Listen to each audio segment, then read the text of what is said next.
Assalamualaikum warahmatullahi wabarakatuh.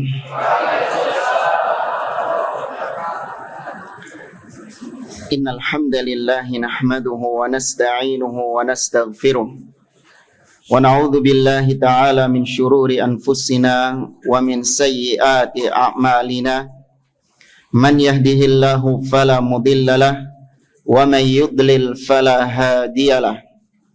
Wa ashhadu an la ilaha illallah wahdahu la syarika lah wa ashhadu anna Muhammadan abduhu wa rasuluh. Ya ayyuhalladzina amanu taqullaha haqqa tuqatih wa la tamutunna illa wa antum muslimun. Ya ayyuhan nasu taqu rabbakumul ladzi khalaqakum min nafsin wahidah wa khalaqa minha zawjaha wa batha minhuma rijalan katsiran wa nisaa wattaqullaha alladzi tasaaluna bihi wal arham innallaha kana 'alaikum raqiba. Ya ayyuhalladzina amanu taqullaha wa qulu qawlan sadida yuslih lakum a'malakum wa yaghfir lakum dhunubakum wa may yuti'illaha wa rasulahu faqad faza fawzan 'azima. Amma ba'd. Fa inna asdaqal hadithi kitabullah wa khairal hadi hadi Muhammadin sallallahu alaihi wasallam wa syarrul umuri muhdatsatuha wa kullu muhdatsatin bid'ah wa kullu bid'atin dhalalah wa kullu dhalalatin finnar. Ikhwani fillah rahimani wa rahimakumullah. Nuwasil darsana fi kitab Al-Ajibatil Mufidah an As'ilatil Manahijil Jadidah li Syekhina Shalih ibn Fauzan Al-Fauzan hafizahullahu ta'ala. Al-an fi su'al al-thalithun, sahih? Pertanyaannya adalah bagaimana sikap kita terhadap kitab Manhajul Anbiya yang ditulis oleh Muhammad Surur Zainal Abidin yang sudah disebutkan pada pembahasan-pembahasan sebelumnya. Bagaimana sikap kita terhadapnya? Di sini dijawab oleh Syekh hafizahullah, tusyakhasul amrad allati fil kitab. Yang wajib adalah untuk dipreteli penyakit-penyakit, apa dipreteli? Dibedah, dibongkar. Ya, diteliti, kemudian disingkap. Ya, segala penyakit-penyakit, maksudnya penyakit di sini adalah syubhat-syubhat, penyimpangan-penyimpangan dan kesesatan-kesesatan allati fil kitab yang ada di dalam kitab tersebut. Ini diantara tugas para ulama. Di antara tugas para ulama, sebagaimana kata Nabi SAW, yahmilu hadal ilma min kulli khalafin uduluhu yanfuna anhu tahrifal ghalin wantihalal mubtilin wa ta'wilal jahilin. Ilmu agama ini akan senantiasa diemban oleh orang-orang yang adil, maksudnya para ulama. Tugas mereka adalah yanfuna anhu tahrifal ghalin, menafikan, ya, membantah tahrif, penyelewengan yang dilakukan oleh orang-orang yang hulu. Wa ta'wilal jahilin, dan meniadakan, membantah takwilnya orang-orang yang jahil, orang-orang yang bodoh, wantihalal mubtilin, dan jalannya orang-orang yang batil. Karena memang ar-raddu 'alal mukhalif mujahid fisabilillah. Orang yang membantah penyimpangan itu termasuk di antara mujahid fisabilillah, orang yang berjihad di jalan Allah Subhanahu wa taala. Kata Imam Ibnu Qayyim, ar-raddu 'alal mukhalif mujahid fisabilillah. Membantah orang yang menyimpang, membantah syubhat mereka, itu adalah mujahid. Perbuatan jihad, termasuk di antara bentuk jihad di jalan Allah Subhanahu wa ta'ala. Dan ini lebih diutamakan daripada berjihad melawan orang-orang kafir, ya, membantah syubhat, membantah ahlil bid'ah. Itu lebih didahulukan, lebih diutamakan daripada memerangi orang-orang kafir. Ya, masyhur ucapan para ulama, diantaranya Al-Imam Al-Humaidi, kalau nggak salah, Beliau mengatakan li an aghzuwa man radda hadits Rasul sallallahu alaihi wasallam ahabbu ilayya min an aghzuwa iddatan minal atraq. Sungguh aku memerangi orang-orang yang menolak hadis Nabi sallallahu alaihi wasallam lebih aku cintai daripada aku memerangi orang-orang sekelompok orang-orang yang keluar dari Islam, maksudnya orang-orang kafir. Ini disebabkan membantah ahli bidah, membantah syubhat itu termasuk di antara bentuk menjaga ra'sul mal, menjaga modal.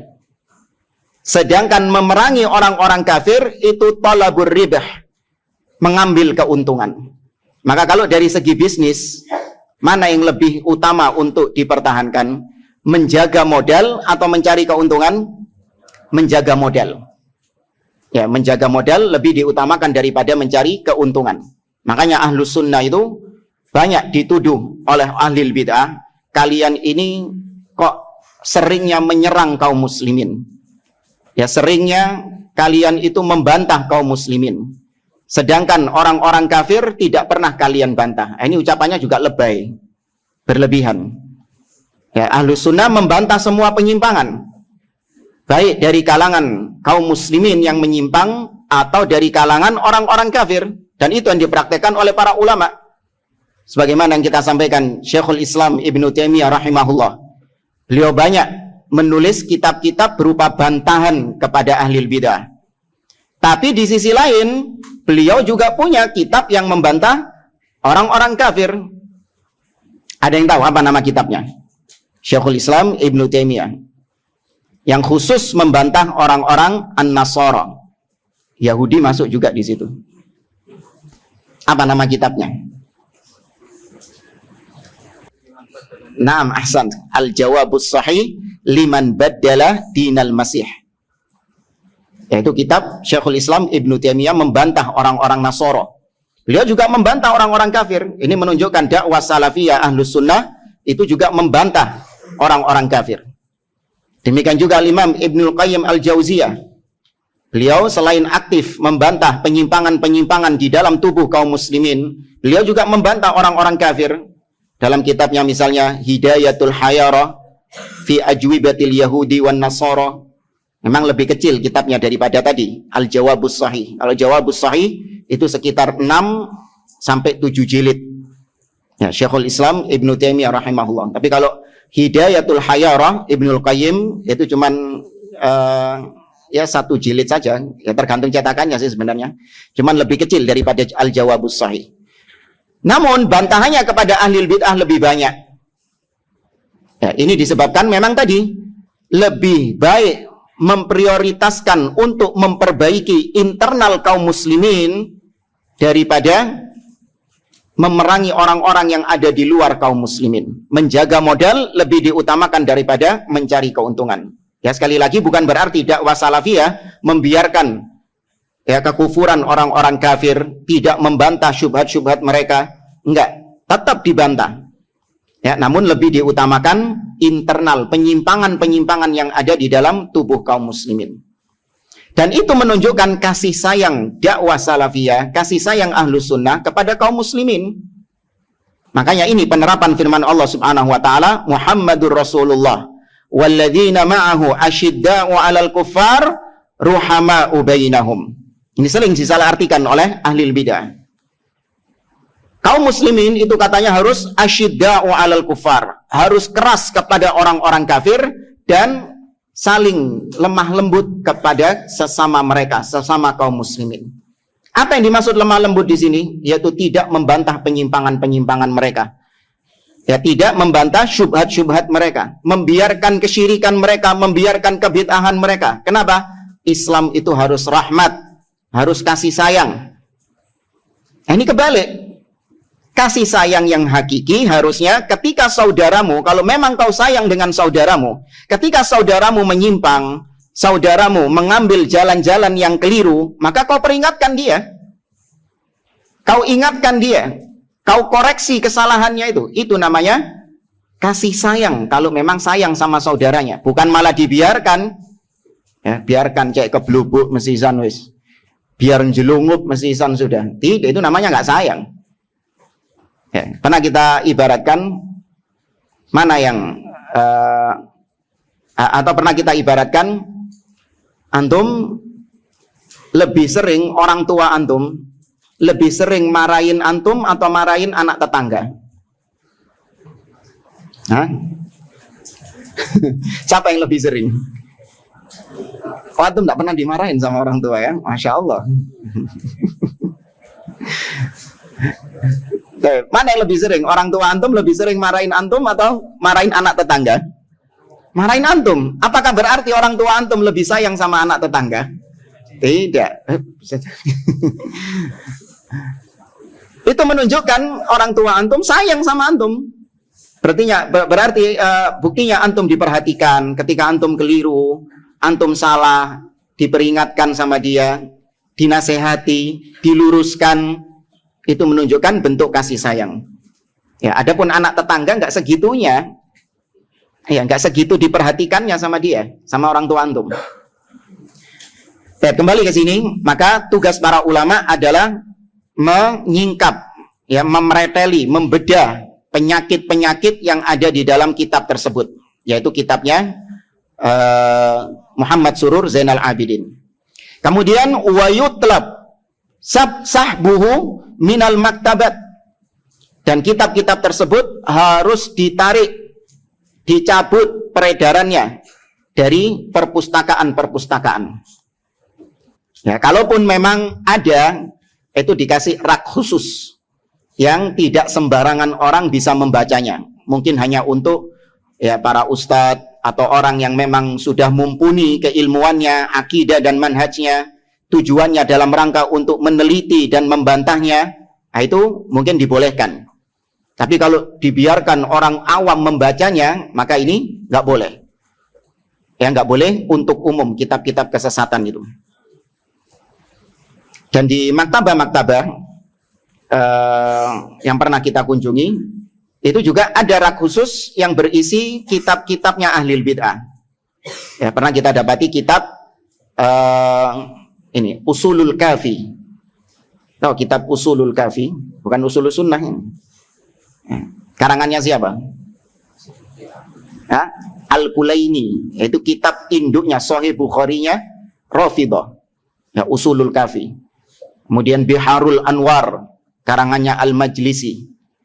Ya, Man la yahduruhul faqih al-istibsar.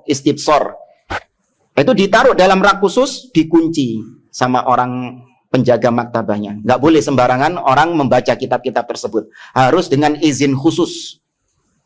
Ya, harus dengan izin khusus. Dalam rangka apa kau ingin membaca kitab-kitab tersebut?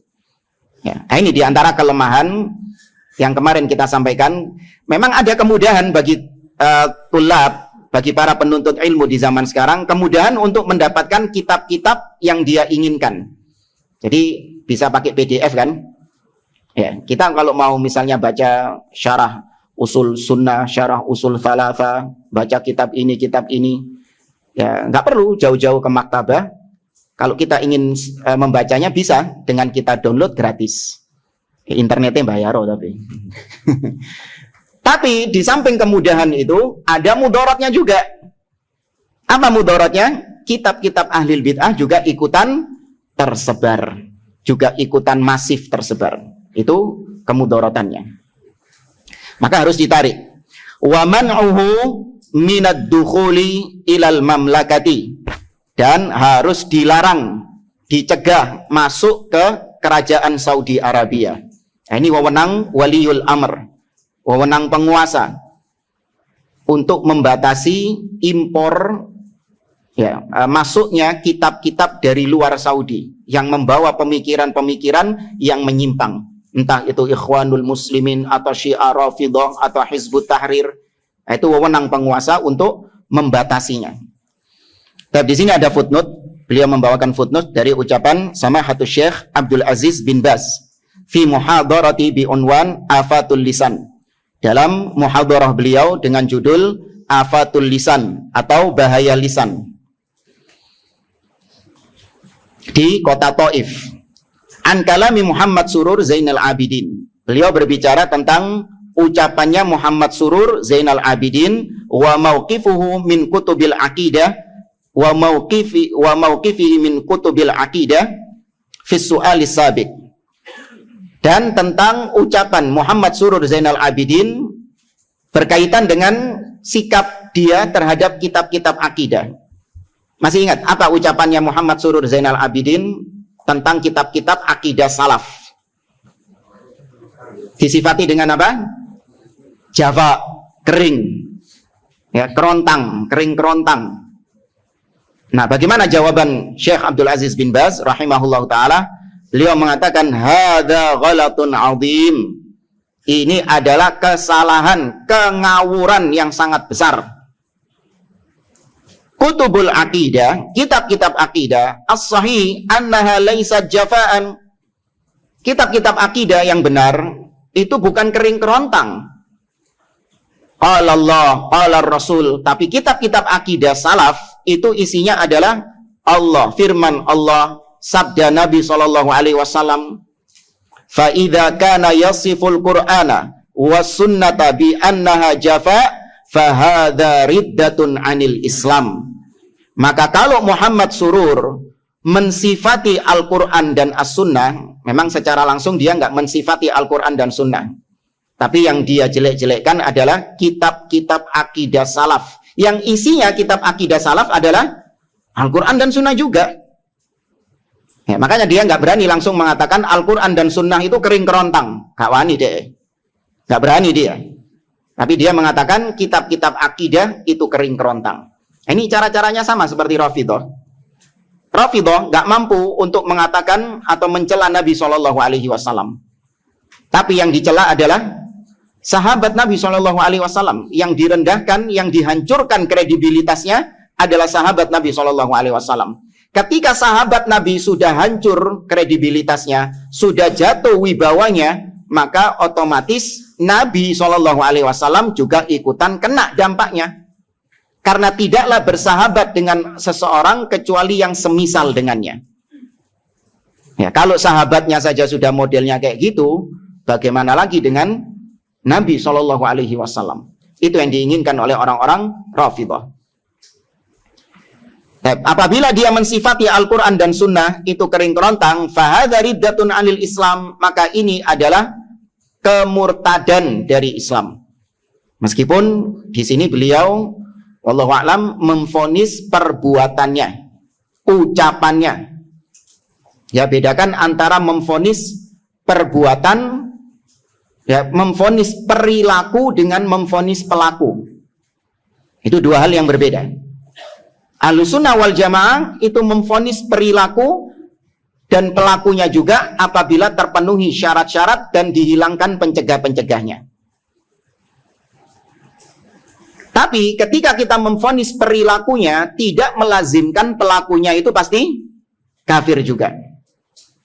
Ya, ketika beliau mengatakan di sini bahwa ucapan yang mengatakan bahwasanya Al-Quran dan Sunnah itu kering kerontang, ini ucapan kufur. Ancamannya orang yang mengucapkannya bisa keluar dari Islam. Tapi yang mengucapkan, yakni pelakunya, bisa langsung dikafirkan? Tidak.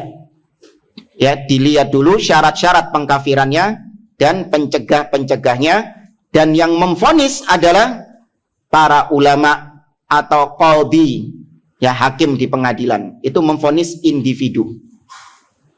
Siapa yang bisa menyebutkan syurutut takfir? Syarat-syarat pengkafiran. Orang itu dikafirkan ucapannya, atau ya dikafirkan ucapannya atau perbuatannya. Kalau yang pertama, al-ilm, dia tahu tentang ucapan tersebut bahwa itu adalah ucapan kufur. Berarti mani', pencegahnya adalah al-jahl, ketidaktahuan. Ya, dalilnya banyak. Di antaranya kisah Mu'adz bin Jabal radhiyallahu taala anhu, ketika beliau sujud kepada Nabi SAW, maka Nabi tidak mengkafirkannya. Nabi mengatakan, "Lau kuntu amiron ahadan an yasjuda li ahadin ghairallah la amartul mar'ata an tasjuda li zawjiha." andai kata boleh aku perintahkan seseorang sujud kepada selain Allah, maka aku perintahkan istri-istri untuk sujud kepada suaminya. Gak dikafirkan sama Nabi karena ketidaktahuan Mu'adz bin Jabal sujud kepada Rasul Shallallahu Alaihi Wasallam. Kemudian yang kedua, apa syaratnya? Al-ikhtiyar, yaitu dia melakukan perbuatan tersebut, dia mengucapkan ucapan tersebut karena pilihannya sendiri, bukan karena ikrah, bukan karena paksaan. Apa dalilnya? Seorang itu kufur karena pilihannya sendiri, tapi kalau karena dipaksa, berarti dia tidak dikafirkan. Apa dalilnya? Kalau dipaksa mengucapkan ucapan kufur, maka dia tidak kafir. Sahabat siapa? Ammar bin Yasir. Turun firman Allah berkaitan dengan hal ini, surah An-Nahl. Apa ayatnya?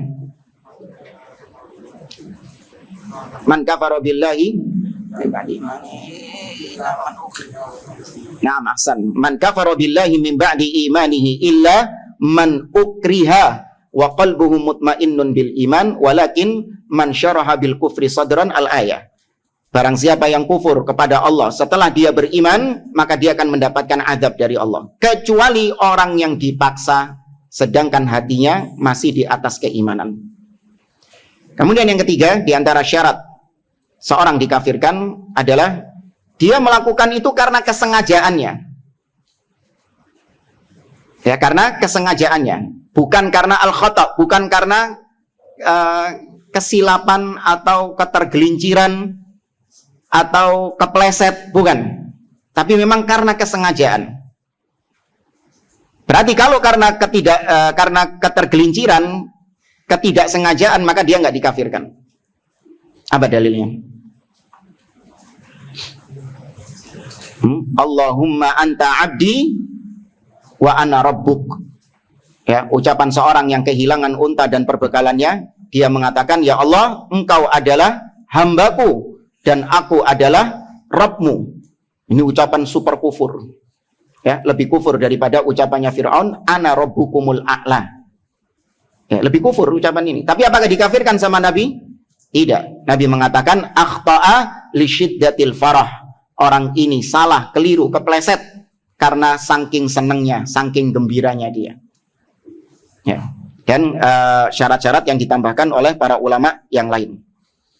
Maka menghukumi perilakunya kufur, namun orangnya tidak dikafirkan sampai terpenuhi syarat-syarat tadi dan dicegah atau dihilangkan penghalang-penghalangnya. Dan itu yang memvonis adalah para ulama atau qadhi di pengadilan, bukan orang-orang awam yang memvonisnya.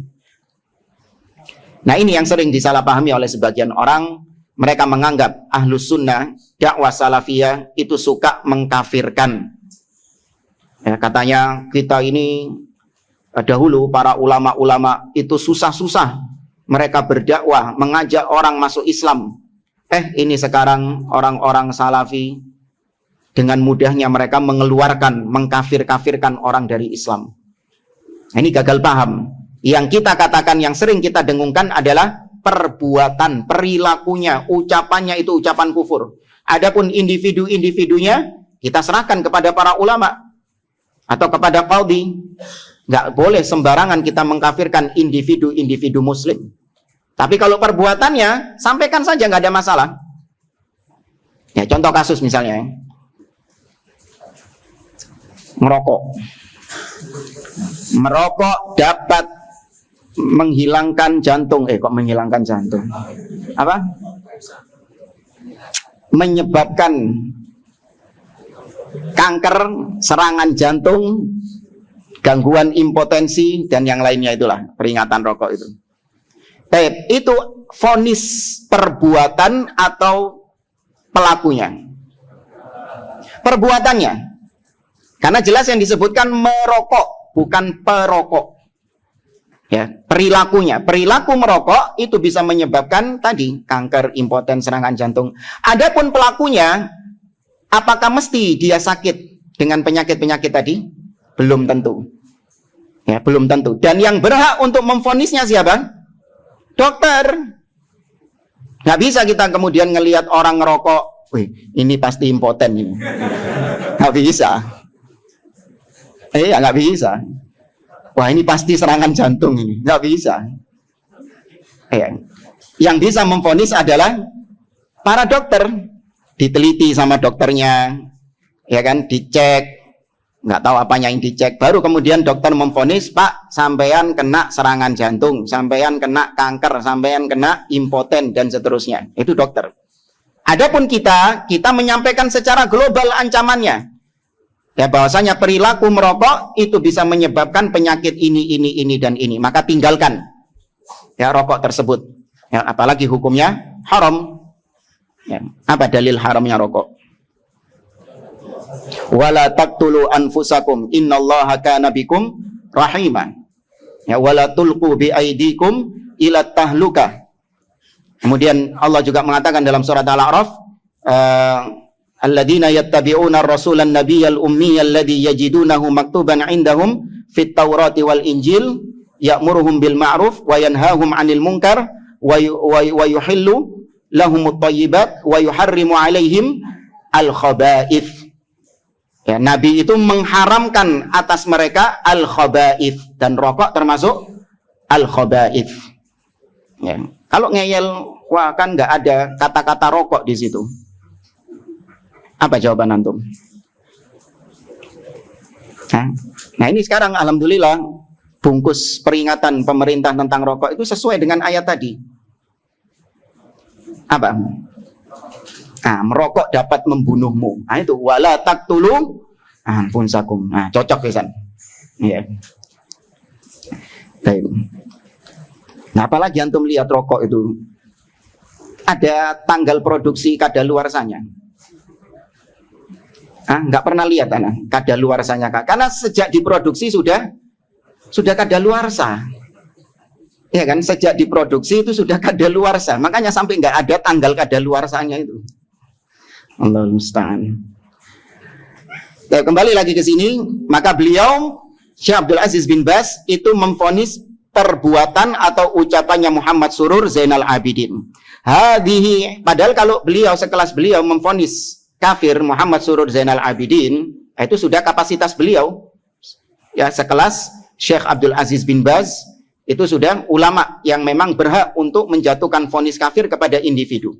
Ya, apalagi beliau termasuk di antara ulama kerajaan mufti besar Saudi Arabia.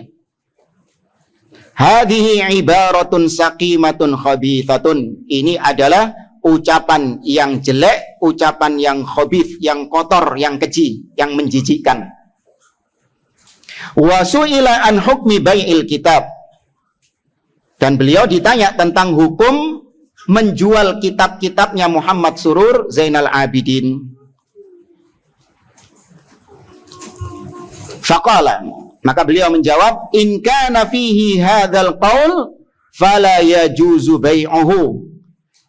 Kalau ada ucapan-ucapan semisal tadi, yakni Al-Qur'an itu kering kerontang, ya, kitab-kitab akidah itu kering, sudah enggak zaman untuk dibaca, kita membutuhkan kitab-kitab akidah yang baru, katanya yang relevan dengan zaman kita sekarang. Kalau memang ada ucapan-ucapan demikian, ucapan-ucapan yang sesat dan menyimpang, maka nggak boleh diperjualbelikan. Ya, maka yang nggak boleh diperjualbelikan bukan cuma babi khomer, ya, kitab-kitab akidah yang sesat, ya, kitab-kitab tokoh-tokoh ahli bid'ah itu juga haram untuk diperjualbelikan.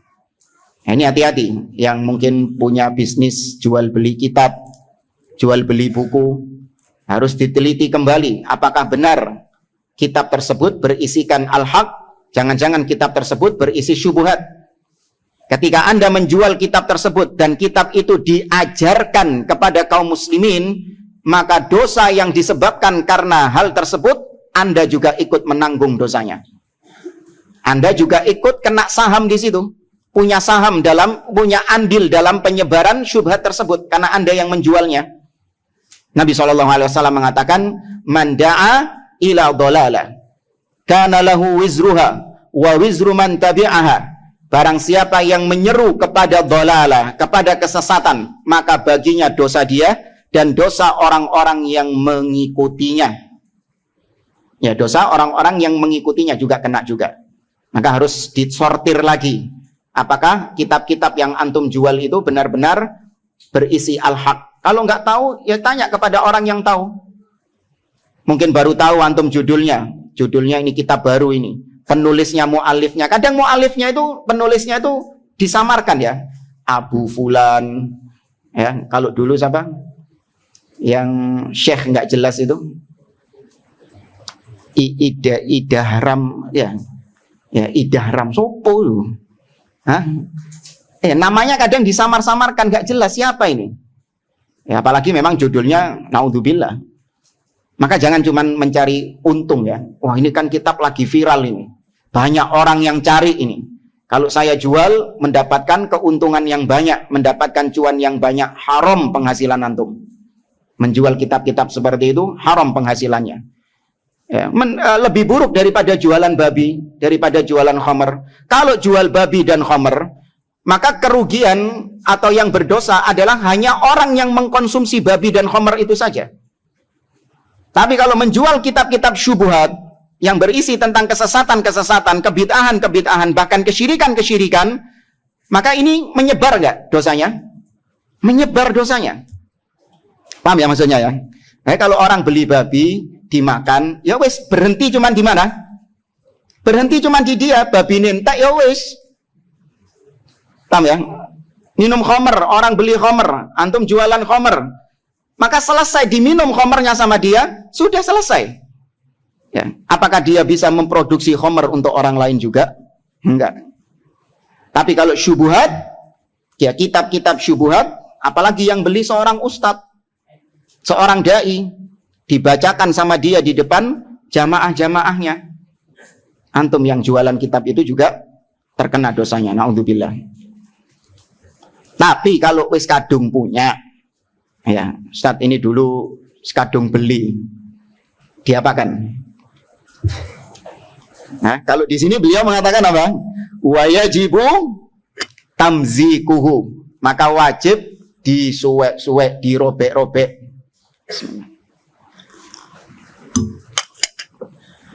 Wajib disobek-sobek. Tapi apa namanya?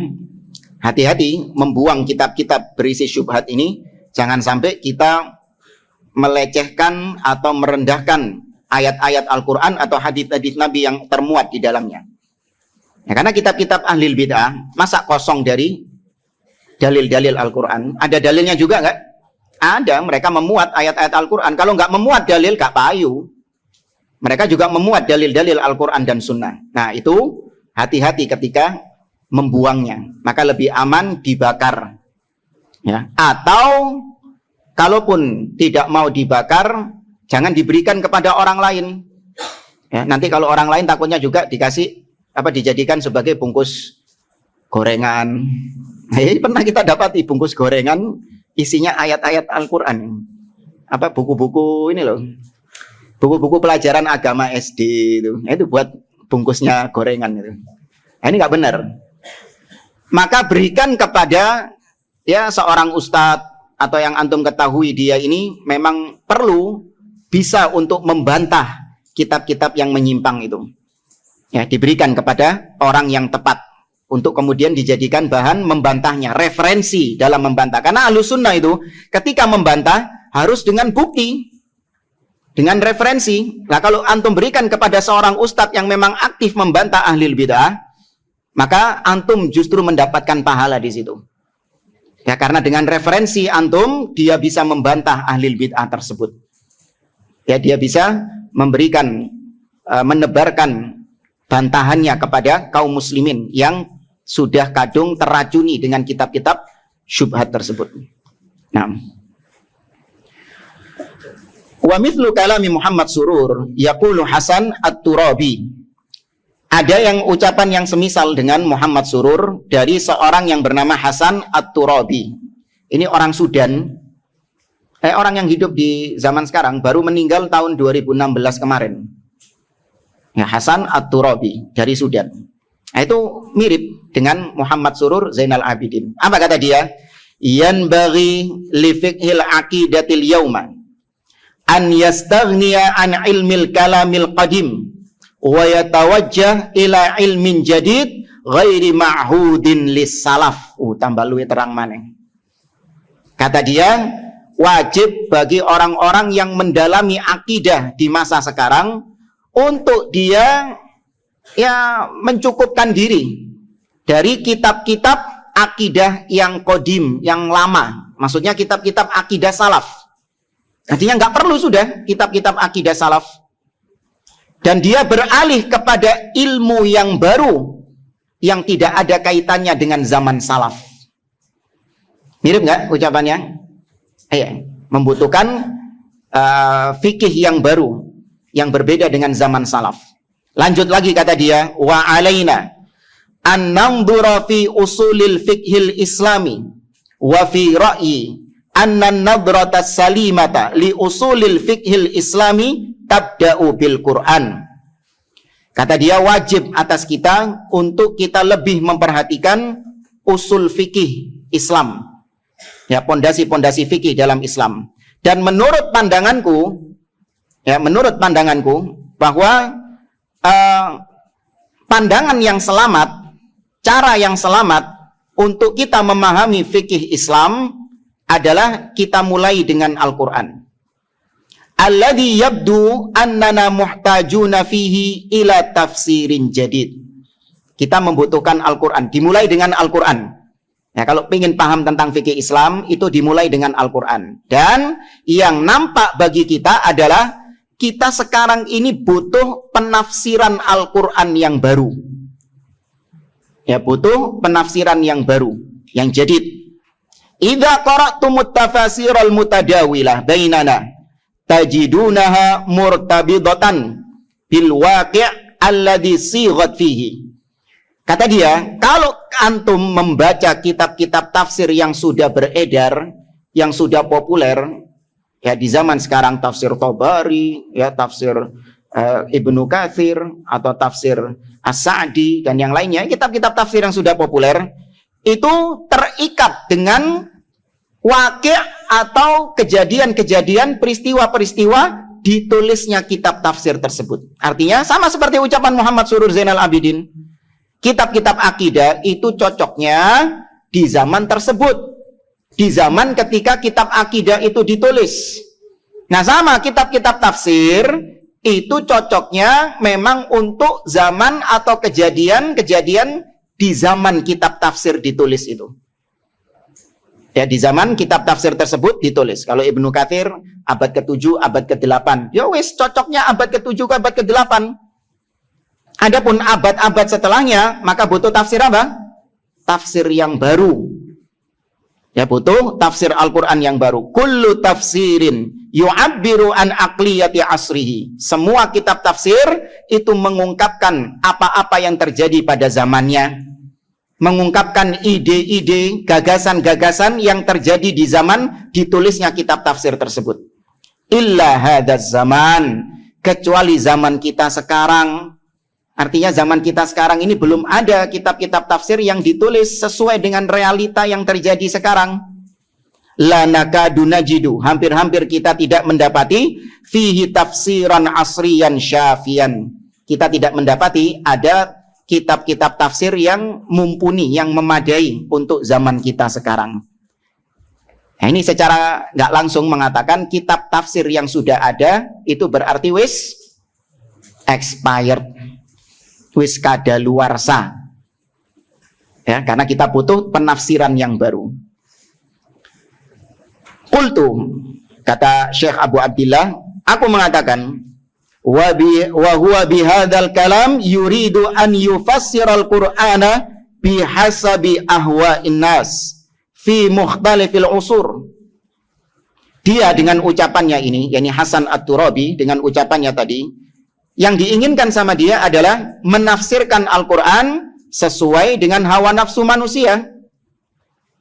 Ya, sesuai dengan hawa nafsu manusia yang ada di setiap zaman, di setiap generasi. Wa huwa la yadri anna tafsira mutawaqqafun wa maqsurun ala masadira muhaddadah. Apakah dia nggak tahu? Dan dia memang nggak tahu bahwasanya ilmu tafsir atau penafsiran Al-Quran itu tauqifiyah, tauqifi. Berhenti, sudah ada metodenya, ikuti saja yang sudah ada. Ya, dan terbatas hanya dari sumber-sumber yang memang sudah dibatasi saja. Nggak boleh menafsirkan Al-Quran dengan metode-metode yang aneh-aneh, yang nyeleneh-nyeleneh, sesuai dengan realita yang ada sekarang.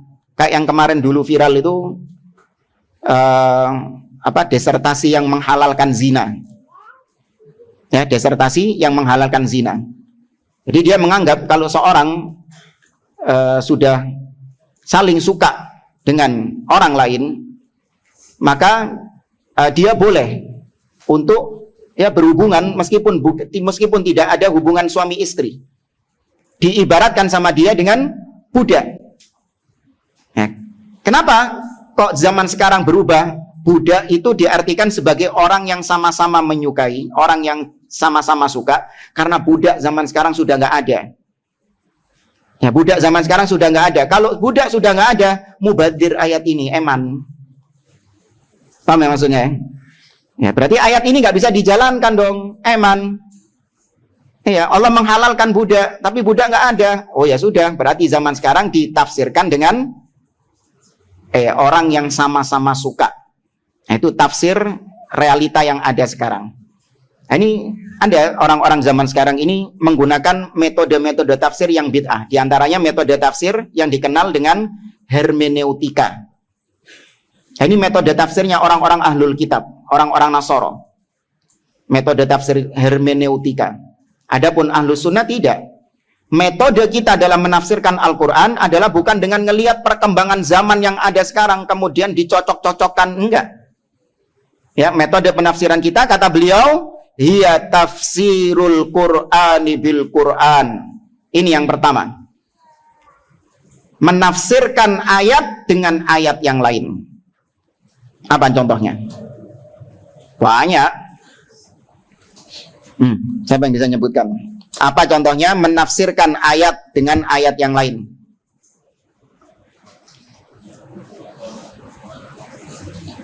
Mana ini?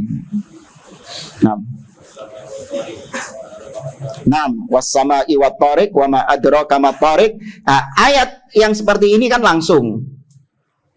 Artinya langsung ditafsirkan di ayat setelahnya. Ihdinas siratal mustaqim. Apa tafsirnya? Siratal ladzina an'amta 'alaihim. Itu yang gampangnya. Kalau yang beda, tidak terletak di ayat yang berjejer. Itu tadi yang Anda inginkan, cuman nggak Anda sampaikan tadi. Nah, kalau itu gampang. Al-Qari'ah, Mal-Qari'ah, wa ma adraka Mal-Qari'ah. Apa istilahnya? Langsung urut, langsung nemu tafsirnya. Nah, ada yang mencetat ini. Terpisah jauh. Ini ayatnya di sini, tafsirnya di surat yang lain. Apa? Banyak. Ya, contoh saja, seperti misalnya ihdinas siratal mustaqim, siratal ladzina an'amta 'alaihim. Jalannya orang-orang yang kau beri nikmat atas mereka. Apa tafsir ayat ini? Siratal ladzina an'amta 'alaihim. Jalannya orang-orang yang Allah beri nikmat atas mereka. Siapa yang Allah beri nikmat itu? Golongan apa yang Allah beri nikmat itu? Nah, ahsan, yaitu surah An-Nisa. Tuh, tafsirnya malah surah An-Nisa. May yuti'illaha war rasul fa ulaika ma'al ladzina an'amallahu 'alaihim minan nabiyyin was-siddiqin wasyuhada was-solihin wa hasuna ulaika rafiqa. Itu tafsirnya dari surat Al-Fatihah tadi. Apalagi? Syahrul Ramadan alladzi unzila fihi al-Qur'an. Bulan Ramadan adalah bulan diturunkannya Al-Quran. Apa tafsirnya? Penjelasan lebih rincinya. Kapan diturunkannya Al-Quran itu? Inna anzalnahu fi Lailatul Qadar, ya, wa hakadha. Maka menafsirkan ayat Al-Qur'an dengan ayat Al-Qur'an yang lain. Karena satu ayat dengan ayat yang lain itu tidak akan mungkin kontradiksi, bertentangan. Justru ayat-ayat Al-Qur'an yufassiru ba'duhu ba'dan, saling menafsirkan satu dengan yang lainnya.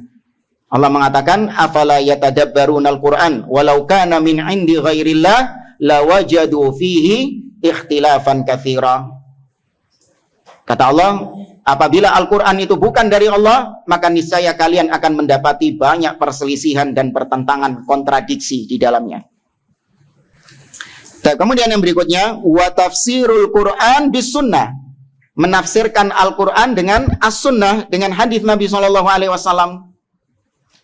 Mal mithal? Lilladzina ahsanul husna wa ziyadah. Ya, ayat dalam surah Yunus. Nabi SAW menafsirkan bahwasanya al-husna al-jannah. Sedangkan az-ziyadah ditafsirkan dengan ar-ru'ya, melihat Allah Subhanahu wa taala pada hari kiamat. Yang lain. Al-Fatihah, satu-satu. Ghairil maghdubi alaihim waladdallin. Apa tafsir Nabi berkaitan dengan ayat tadi?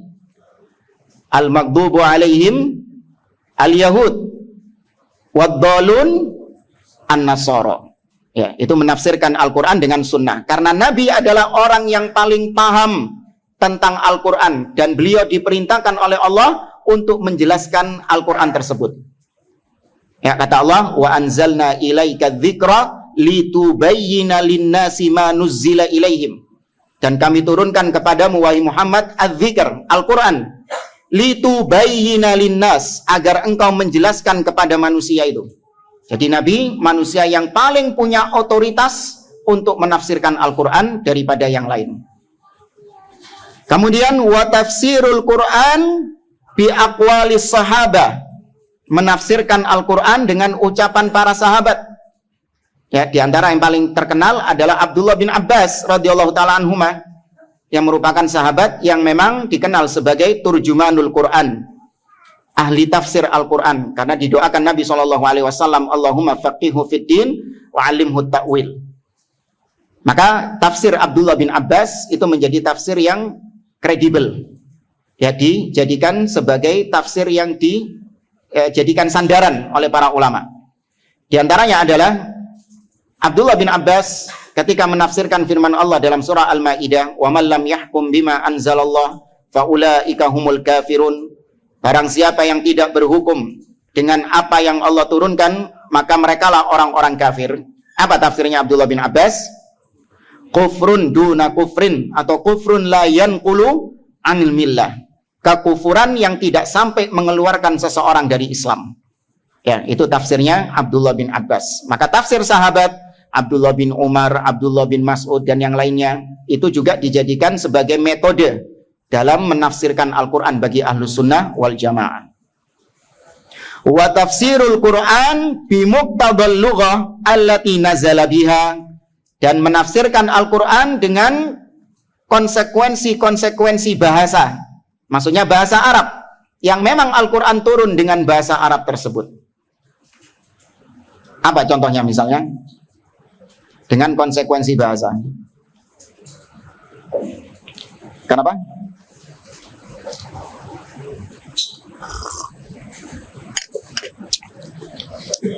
Ya, seperti misalnya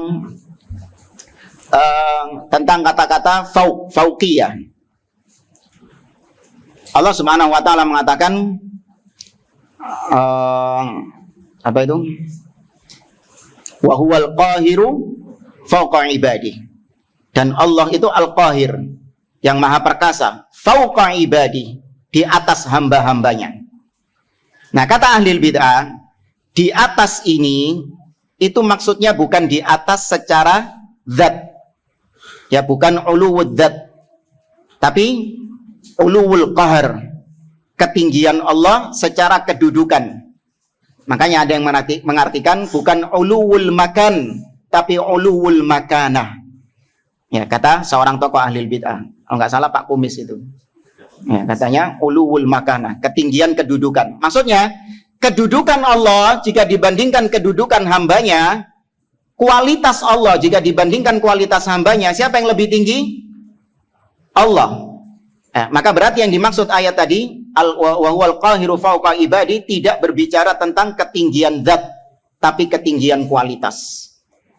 Ya, maka dibantah oleh para ulama bahwasanya secara asal ketinggian itu adalah ketinggian secara zat, ketinggian secara hakiki.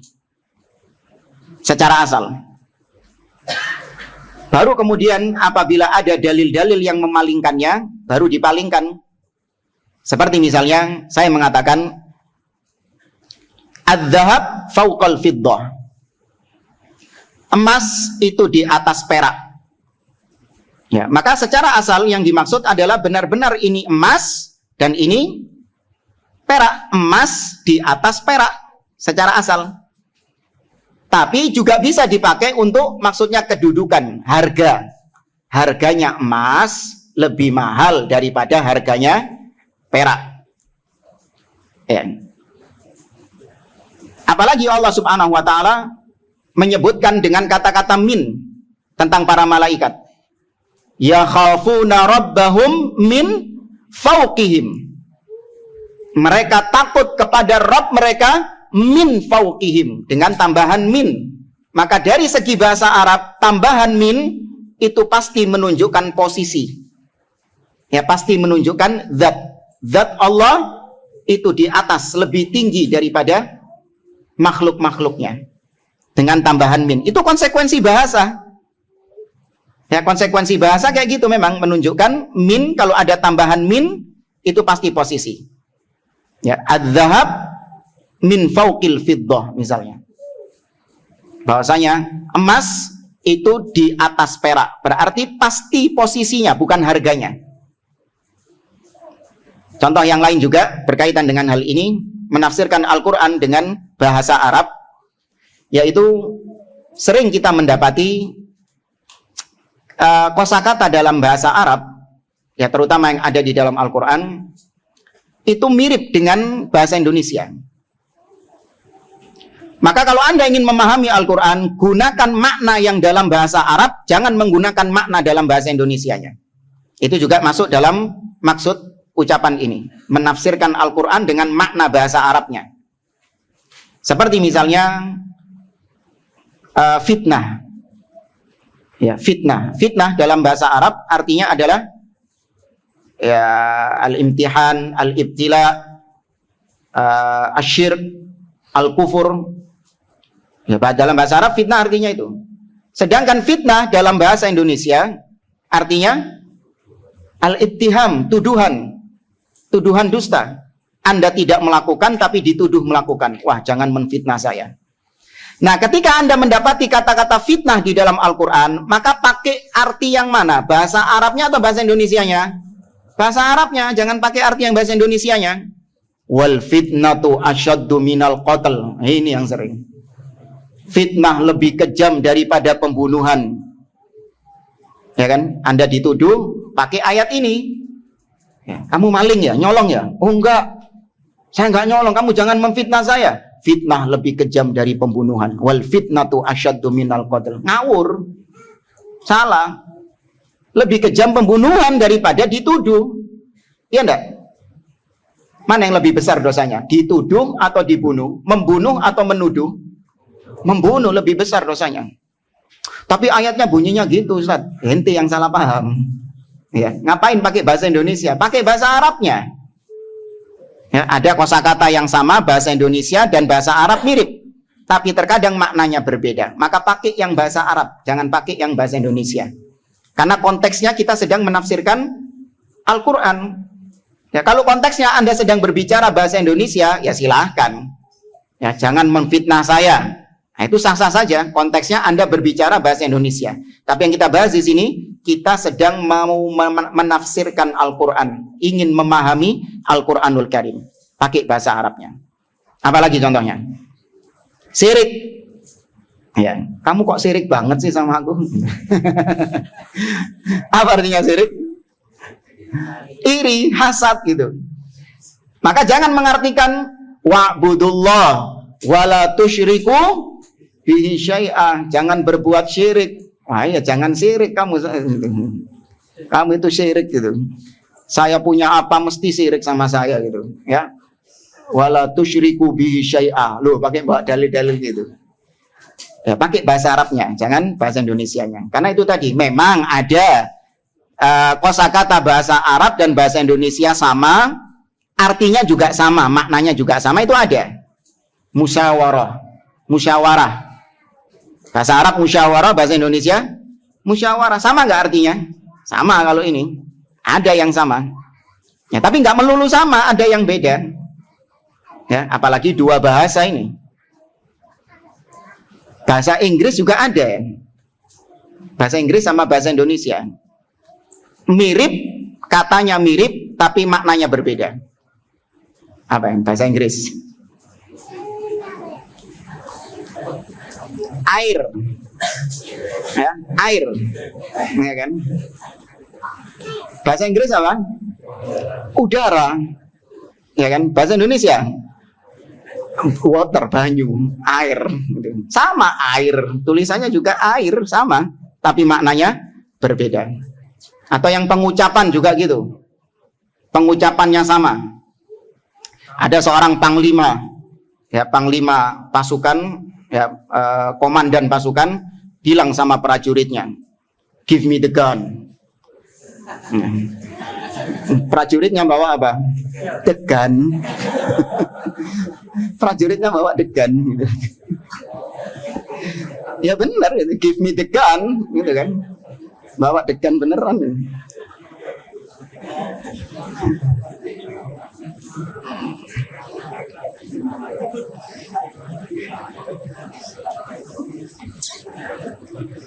Bab yang terakhir di sini kata beliau, wa hiya ala tartib baina hadhil arba'atil masadir. Ini adalah 4 urutan metode Ahlus Sunnah dalam menafsirkan Al-Quran. Menafsirkan Quran, dengan hadis, dengan ucapan sahabat, dan dengan konsekuensi bahasa. Wala yakhtalifu hadha bi ikhtilafil azman wa ahwalin nas. Dan 4 metode ini tidak berubah dengan perubahan zaman atau dengan perubahan kondisi orang-orangnya, kondisi manusianya. Tetap sama dari zaman ke zaman. Metode Ahlus Sunnah dalam menafsirkan Al-Quran ya 4 ini. Wala bitaghayyuri an-nadhariyat al-ilmiyah, dan tidak pula berubah dengan perubahan-perubahan teori-teori ilmiah yang ada. Baik, nakif indahuna wallahu a'lam bissawab.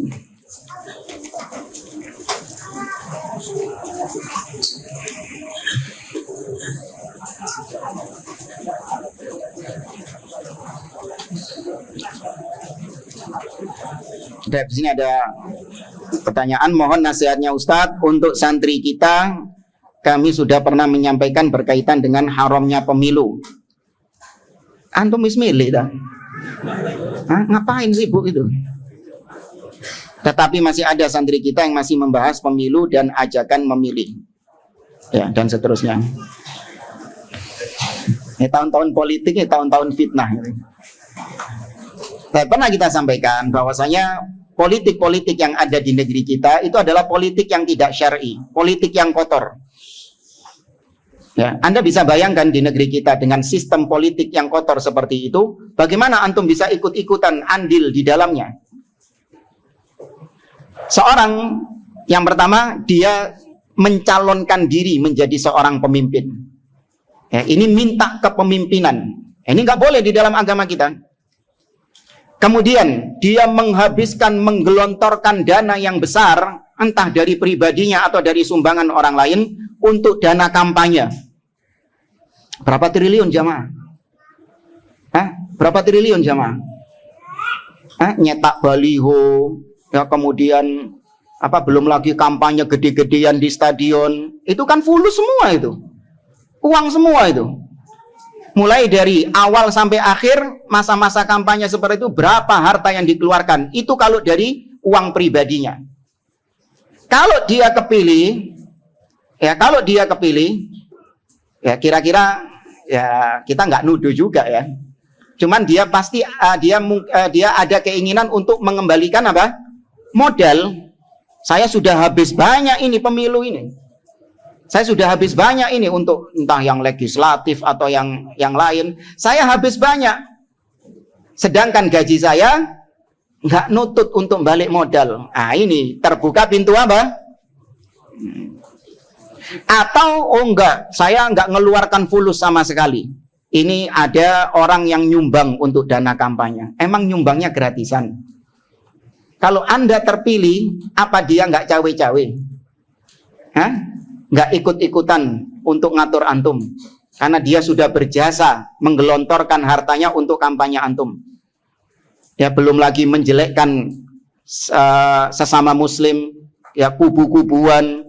Ya, kalau zaman dulu, nggak tahu zaman sekarang, cebong, kampret, dan yang lainnya, naudzubillah. Antum lihat kayak di Saudi misalnya ya. Sekitar tahun 2014 atau 2015. Begitu Malik Abdullah meninggal, rahimahullah, langsung detik itu juga rakyat Saudi sudah mendapatkan pemimpin yang baru. Malik Salman, hafizahullah. Langsung detik itu juga mendapatkan pemimpin yang baru. Tanpa proses-proses seperti tadi. Kampanye sekian triliun. Wala metu fulus sekian, enggak. Simple. Ya, ini politik-politik kotor. Maka seorang tidak boleh ikut-ikut andil dalam politik-politik demikian. Antum ini ibarat putih bersih. Ya pakai gamis, baju, thawb putih yang bersih. Nyemplung ke got. Iya. Ikut-ikutan masalah politik berarti antum menceburkan diri antum ke got pakai gamis putih tadi. Keluar-keluar ya apa? Gledok kabeh. Lumpur semuanya. Oh gampang bisa dicuci. Emang bisa putih lagi? Nggak bisa putih lagi. Maka jangan menodai antum dengan politik-politik demikian. Ya, Ahlus Sunnah berlepas diri. Namun bagaimanapun hasilnya politik-politik tersebut, ya setelah nanti keluar, ya terpilih seorang pemimpin, sepanjang dia muslim, maka kita sah menjadikannya sebagai waliul amr, pemimpin kita. Ya, sepanjang dia muslim, maka dia sah pemimpin yang wajib untuk kita dengar dan kita taati. Adapun prosesnya, maka Ahlus Sunnah berlepas diri. Wallahu a'lam.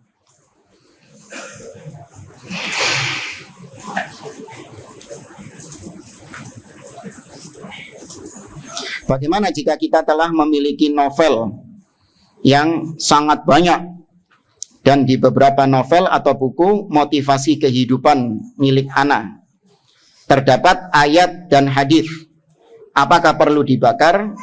Alhamdulillah semua sudah dikemas di kardus dan hanya disimpan saja. Oh rayapnya seneng. Rayapnya seneng. Ya enggak apa-apa dimakan rayap gitu. Hangus sudah. Sekalian biar kenyang rayapnya itu.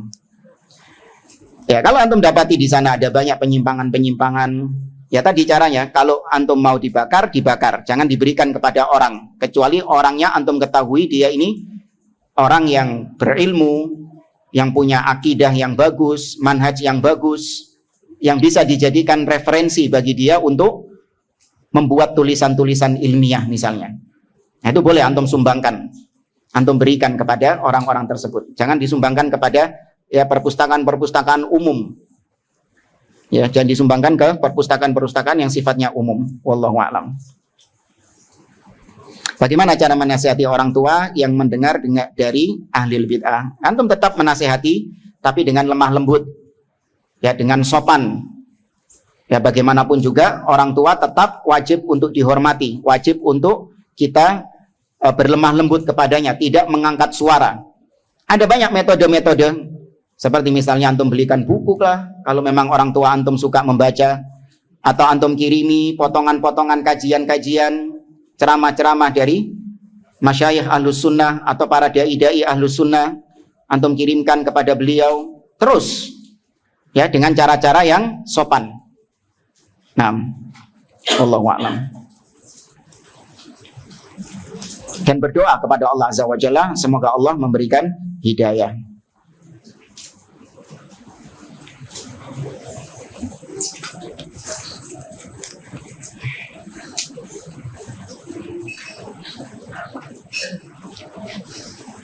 Cukup.